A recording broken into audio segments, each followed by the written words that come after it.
Do you feel the calling to weave spiritual principles into your leadership style? You know, overtly using spiritual terminology could cause some triggering reactions in the workplace. So how can you both follow your heart while remaining tolerant? It can feel inauthentic to hide your beliefs, and pretty sad to witness the suffering of those within your sphere of influence. So in this video, I'll introduce a new leadership theory that I call awakened leadership that addresses this issue. So stay with me.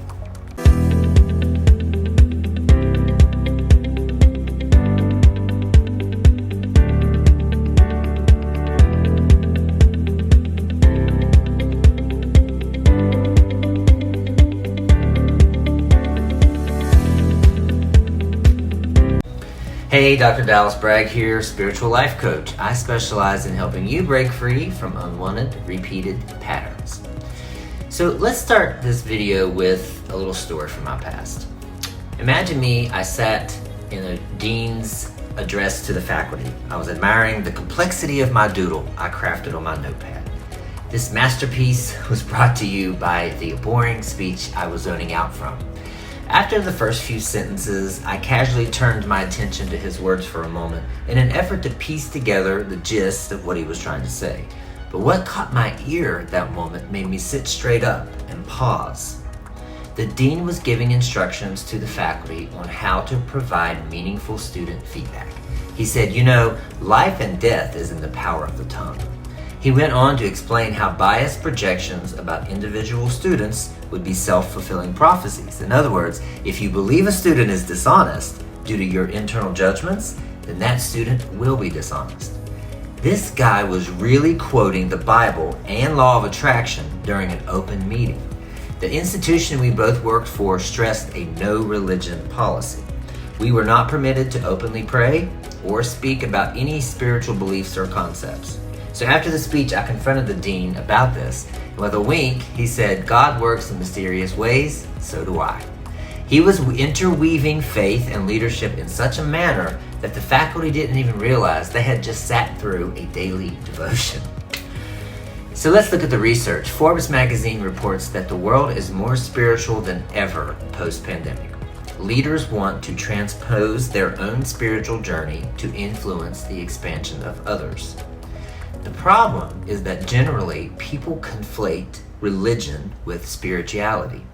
A recent study in the Strategic Direction Journal interviewed executives who report having successfully supplemented their leadership with spiritual practices. And one of the findings was an overall agreement that spirituality is a personal quest for meaning and connection, while religion is following someone else's prescribed meaning and purpose. All the references will be in the comments here and in the description. Therefore, the goal of these executives is to subtly guide others to discover their own meaning and purpose, and how that meaning and purpose relates to the company mission. If the world desires meaning and purpose, let our leaders answer the call. So considering all of this, I'm proposing to adopt a neutral concept that would be widely adopted regardless of spiritual convictions. I don't think it'll trigger anyone. Awakened leadership. So a leader who is awake is quietly following the spiritual expansion journey. They're observant, self-aware, and cognizant of others' unique human conditioning, as opposed to sleeping leaders who default to subconscious patterns. They fall victim to emotional triggers, and they show little to no empathy. So an awakened leader covertly weaves spirituality into the workplace, just like the dean was doing during the faculty meeting. So to get started with this, here are 4 simple techniques. Honor oneness. Accept that at our core, we are all connected. We are all part of the universe, which is singing one song. See yourself in others to encourage empathy for them. I am the same way at times.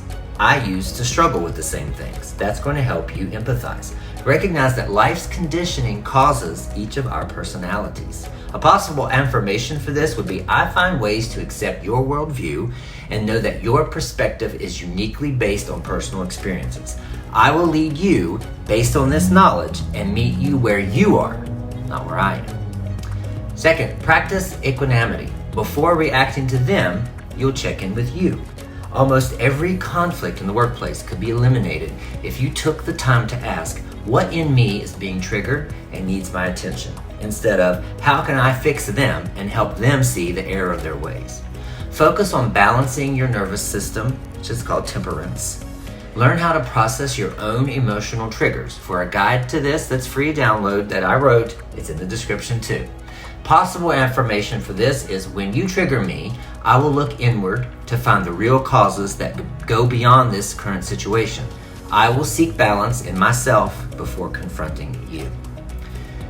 Third, seek wholeness. Self-awareness uncovers your shadow aspects. Shadows are the parts of you that are covertly skewing your perceptions that you aren't aware of. Be open to discovering your blind spots with grace.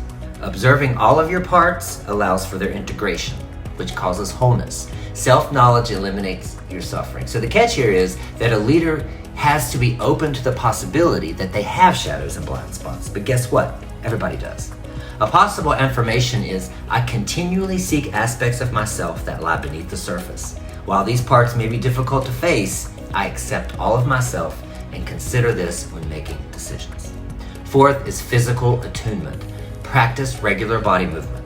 Become aware of your breathing throughout the day. Take deep cleansing breaths. One telltale sign that you are experiencing a mental hijacking is short, quick, shallow breathing. Check in with your body at least 3 times a day.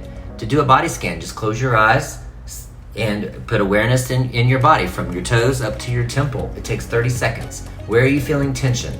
Turn your awareness there and breathe into that area. Being in tune with physical sensations allows you to move stuck emotions and helps predict when you're being triggered to avoid the knee-jerk reactions that get us in trouble. Possible affirmation here is, while this conversation is important, I am sensing a reaction in my body and I would like to continue later so that I can respond instead of react. It sounds corny and cheesy, but you can say it. You can answer the call to be a spiritual leader in the workplace. Those around you are yearning for expansion, peace, and purpose.